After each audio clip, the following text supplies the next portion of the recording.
Hey guys, Certified Musicaholic here.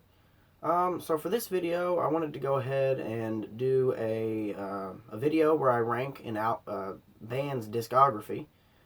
So I think the best place to start for this one, because I have almost all of their albums, is Aerosmith. Love Aerosmith. Got into them a long time ago, but I actually didn't start collecting CDs until about 3 years ago. But I got all theirs as fast as I could.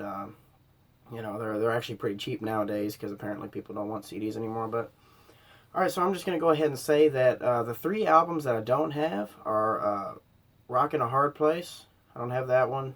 I don't have "Just Push Play," and I also don't have their newest album that was released in 2012 called "Music from Another Dimension." All right, so at number 15, I'm just gonna go ahead and put "Music from Another Dimension" because I have heard quite a few songs from that album. Didn't really enjoy that album all that much at all. See, I think it's just when the band's at their pinnacle, like Aerosmith was in the '70s. You hear the top musicianship, and then they're trying to return to form in the new millennium, and the sound just isn't fresh anymore, and they're just a lot older. They can't do what they used to do. So that's why that one's at number 15. Music from Another Dimension, number 15. Number 14, I'm going to put Rock in a Hard Place there.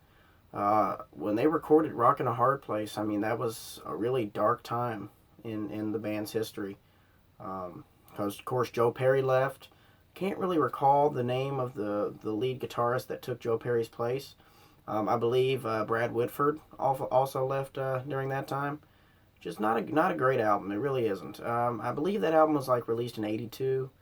But of course, after that album, they released actually one of my favorite albums, and of course, not a very critically acclaimed album, but I love the album. Done with Mirrors, and that'll be later. But at number 14 is A Rock in a Hard Place. All right, so at number 13, I do have this album. It's Nine Lives. Um, this album's very disjointed. I do like quite a few of the songs, actually. I love the opener, Nine Lives.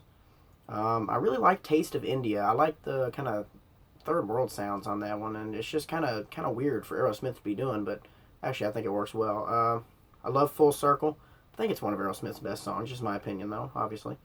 And then the rest of the album's just so. Pink was actually a decent hit for the band. Other than that, don't love the album. But I mean, if you're an Aerosmith fan and you want to have their complete discography, then I recommend getting it because I mean it's worth listening to at least once or twice. All right, I believe at number 12, I'm going to put, and this may shock a bunch of people, but I am going to put Get a Grip at number 12. Just I don't know. I just don't like the direction that Aerosmith was going with this album.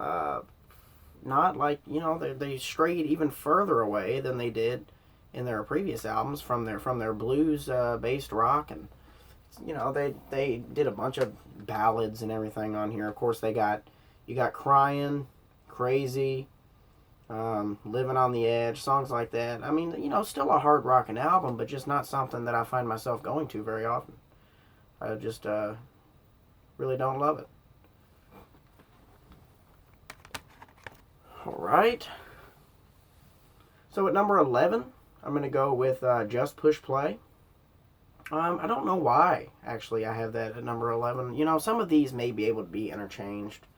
Um, I still don't have that album. I need to go ahead and pick it up. But, there's a more like techno pop album and more a pop album than a rock album, really. And, of course, that's what was starting to dominate the airwaves around the late 90s. And, yeah, I'm not a big fan of 90s and 2000s Aerosmith.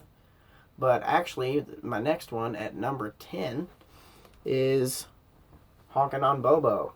Now, this one I do really like. First of all, this is a complete return to form for Aerosmith. Back whenever they started out, of course, they were a blues-based rock band. Most of the songs, I believe almost all the songs on here are covers of famous blues songs. But they did record a new song, I believe, called The Grind, and that was a really great song. not strictly a blues album per se, because I mean, of course, Aerosmith a lot louder than a regular blues band would be, but I mean, I think Steven Tyler's vocals are amazing. In some ways, I mean, Aerosmith really reminds me of the Rolling Stones, and especially with Mick Jagger and his vocals. And Mick Jagger's not the best singer out there, but I think his voice works best for the type of music that the Rolling Stones does. Same with Steven Tyler. Really one in a kind vocalist, and I just love this band so much. I love Aerosmith. At number 9, I'm gonna go with Night in the Ruts. So this is actually when Aerosmith started to decline. I'm pretty sure Joe Perry left on this album, I believe. I'm pretty sure. Yeah, you can tell that the band was in disarray because the songs just weren't as well written as they used to be, because the core songwriting of Joe Perry and Steven Tyler just wasn't there anymore, and they were just having a lot of drug problems. The rock star life was starting to catch up with them, and that happens with almost every band. I mean, even the Rolling Stones had a falling out between Mick Jagger and Keith Richards, and it just happens. Egos clash, and people want the band to go in a different direction a lot of times, and they just can't make it work anymore. So, of course, that's what happened on this album. Definitely recommend getting it, but definitely not on par with some of their best albums. All right, at number 8, I have Draw the Line. Not much better than Night in the Ruts. This is the album that came out before Night in the Ruts. This one's pretty good, actually. I think one of their best songs, Kings and Queens, is on here. Really, I think it's an underrated album. I mean, a little bit at least. I mean, love the album cover. I think it's awesome. Draw the Line, great title song. Get It Up, I enjoyed quite a bit. Not a bad album at all. That's why it sits at around number 8. I enjoy it. Right, at number 7, I've got Done with Mirrors. Alright, so this, in my opinion, is the true return to form for Aerosmith. Of course, everybody cites Permanent Vacation as being the true return to form in the 80s. Of course, that has more hits than this one did. I don't believe this one had any hits on it. But, man, boy, does this album rock. Let the Music Do the Talking. Great way to start the album. That song was actually written by Joe Perry and was actually performed. Joe Perry actually went solo for a bit, and he played that song, but then they re-recorded it for this Aerosmith album, and I think it's way even better than the original. Such a great album. Shame on You. Sheila, really awesome. That song, Sheila, proves to me that Aerosmith was back in top form. The Hop, just a great album. That's why it sits at number 7. Number 7, Done with Mirrors. Alright, number 6 is Pump. Now this is one of their 80s albums that I really do like. I love this album a lot. Young Lust, great rocker. Love in an Elevator, love that. That was one of the hits from this album. The other major hit was Janie's Got a Gun, which is one of their best songs in my opinion. Aerosmith was, I think they were starting to really get back to form, especially with Permanent Vacation and Pump. But then Get a Grip just kind of took me out of their music scene for a while. I just couldn't really get into it for some reason. But so Pump, number 6. At number 5 is, I believe, their best 80s album they ever did, which is Permanent Vacation. Awesome album. Really great return to form. Of course, like I said, I think Done with Mirrors is actually their true return to form, but I mean, this song really put Aerosmith back on the map. They really put them back on the airwaves. You got Ragdoll, Dude Looks Like a Lady, the wonderful power. See, I don't mind power ballads as long as there's not too many on the album. I think Get a Grip just had too many. I think that a lot of bands, once they reached the pinnacle of their fame, they just started to kind of get lazy and didn't try to write any different sounding songs. Ballads are probably some of the easiest songs to write. But Angel, a great power ballad. The rest is pretty good as well. I love Heart's Done Time. I love Magic Touch, Cimaraya, St. John. Great album. Really awesome. That's why it's at number 5. At number 4, so see, the next 4 are their 70s albums because I absolutely love, and actually, this is their first 4 albums. Right here is in my top 4. So that just proves that when Aerosmith first started out, they really knew what they were doing. And they really didn't get the credit they deserved at first. So at number 4, and this may shock some people because I know this is at the top of many people's lists, either at number 1 or number 2, because I know with all the Aerosmith rankings I've seen either Toys in the Attic at number 1 or Rocks at number 1. But at number 4, I've got Rocks. And that's not a knock on the album at all to have it at number 4. Like I said, I love every single one of these albums in their own way. I just like some of them a lot more than others. Rocks, awesome album. Awesome. I mean, Back in the Saddle. I mean, the first time I heard that song, I knew that I was in for a great album. Last Child, a really kind of a funky, kind of like a funky song. Got a lot of groove to it. Really fun song to listen to. Really just a fun album. That's one thing. Like, you know, I think, you know, when it comes to Aerosmith, some of their albums are really fun. Some of them aren't. I think this one's just a pure rocker, a pure fun album. Rats in the Cellar, Combination, Sick as a Dog, Nobody's Fault, Get the Lead Out, Lickin' a Promise. They're all good. Every single song on this album is worth listening to. This is one of those albums you can put in. You don't want to skip any of the songs. You just want to relax.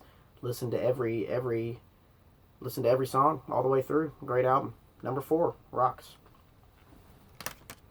All right, number 3. I think this is one of the best debut albums of all time. It is their self-titled debut, Aerosmith. First of all, you know, if you haven't noticed already, I love blues rock. I love the Rolling Stones too. This song, a lot more bluesy than their later albums got. A lot more bluesy. Of course, this features one of their best songs ever, and that's, I mean, it's crazy that Steven Tyler wrote such a great song on their first album, being that young. Dream On, love the album. It actually didn't get the fame that it deserved when it first came out. It didn't get the acclaim until they actually re-recorded it a little bit later. I think it may have been for their Toys in the Attic tour or whatever, but really didn't get the credit they deserved. I love the song Mama Ken on here too. I know that has become a staple of their concerts and when they perform stuff live. I know those are the 2 songs, Dream On and Mama Ken, that they perform live still to this day. I love Make It, great way to start off an album. Somebody, great. Moving Out, and they also did a blues cover of a song called Walking the Dog, which I think was sang by a guy named Rufus Thomas, maybe something like that. I know he was a blues singer.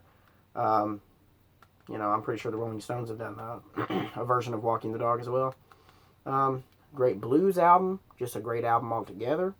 Of course, Steven Tyler's vocals, not as great as they would be on later albums, but I mean, you know, this is his first album. You got to give him a break. You know, they were probably nervous. They had been working really hard before they were able to get this album released. A great album. That's why it's at number 3. So now let's get into the top 2. So at number 2, I've got their second album, Get Your Wings. I think this album is a huge, I mean, leaps and bounds a step up from their debut. And I love their debut, so you can just imagine how much I love this album. I mean, oh, man, their writing, their songwriting got a whole lot better. They got more confident in their abilities. So of course, this one starts off with Same Old Song and Dance. Great way to start the album, an awesome way to start the album. I think every song on here is a hidden gem because almost none of these songs get the attention they deserve. I think really one of the only songs that really got the attention it deserved on this album is Seasons of Wither, a great, wonderful, atmospheric song. But my favorite on here is Woman of the World, actually. So if you haven't listened to this album all the way through, just take the time. If you don't want to get it on CD, you can probably find the full album on YouTube, or you can buy it digital. But, you know, of course, I prefer physical media. But purchase it any way you want to. Listen to it on YouTube for free, probably. But I mean, such a great album. That's why it's at number 2. So, as you can probably guess, sorry about that. As you can probably guess, at number 1 in my Aerosmith rankings, I have Toys in the Attic, which shouldn't be a shocker to anybody. This put Aerosmith on the map in 1975 when it was released. Of course, it's got probably two of their biggest hits, "Walk This Way" and "Sweet Emotion." But every song on here is great, and "Round and Round," a great song. "No More, No More," "Toys in the Attic," great way to start the album. "Uncle Salty," "Adam's Apple," even a little bit of a ballad in "You See Me Crying." Just a wonderful album. I don't think they could have gotten any better for this album. I think they chose exactly the right songs for this album. Even got a little bit of a funny song in "Big 10-Inch Record" on here. A little bit of a joke, but a great song nonetheless. Very short song. Such an amazing album. I don't know what else I can say that hasn't already been said about this album. This put Aerosmith on the map. It got them the attention that they deserved. Of course, their fame at first didn't last too long. After this album released, of course, they broke up, but then they got back in fine form in the 80s. And they're known as one of the best rock bands, at least American rock bands, ever. So I want to thank you guys for watching this. Please like, comment, subscribe. I want to know what your rankings are. Tell me in the comments. Tell me if you disagree with any of my rankings, because, these are my rankings. Of course, a lot of people are going to think differently about them. So, just thank you guys for watching. I'll be back with the rest of my CD collection probably pretty soon. I know it's been a while since I've posted. I posted those 3 pretty close together, but so I'll be back. Thank you guys for watching. I appreciate it, and I hope you guys have an awesome day. Thank you very much.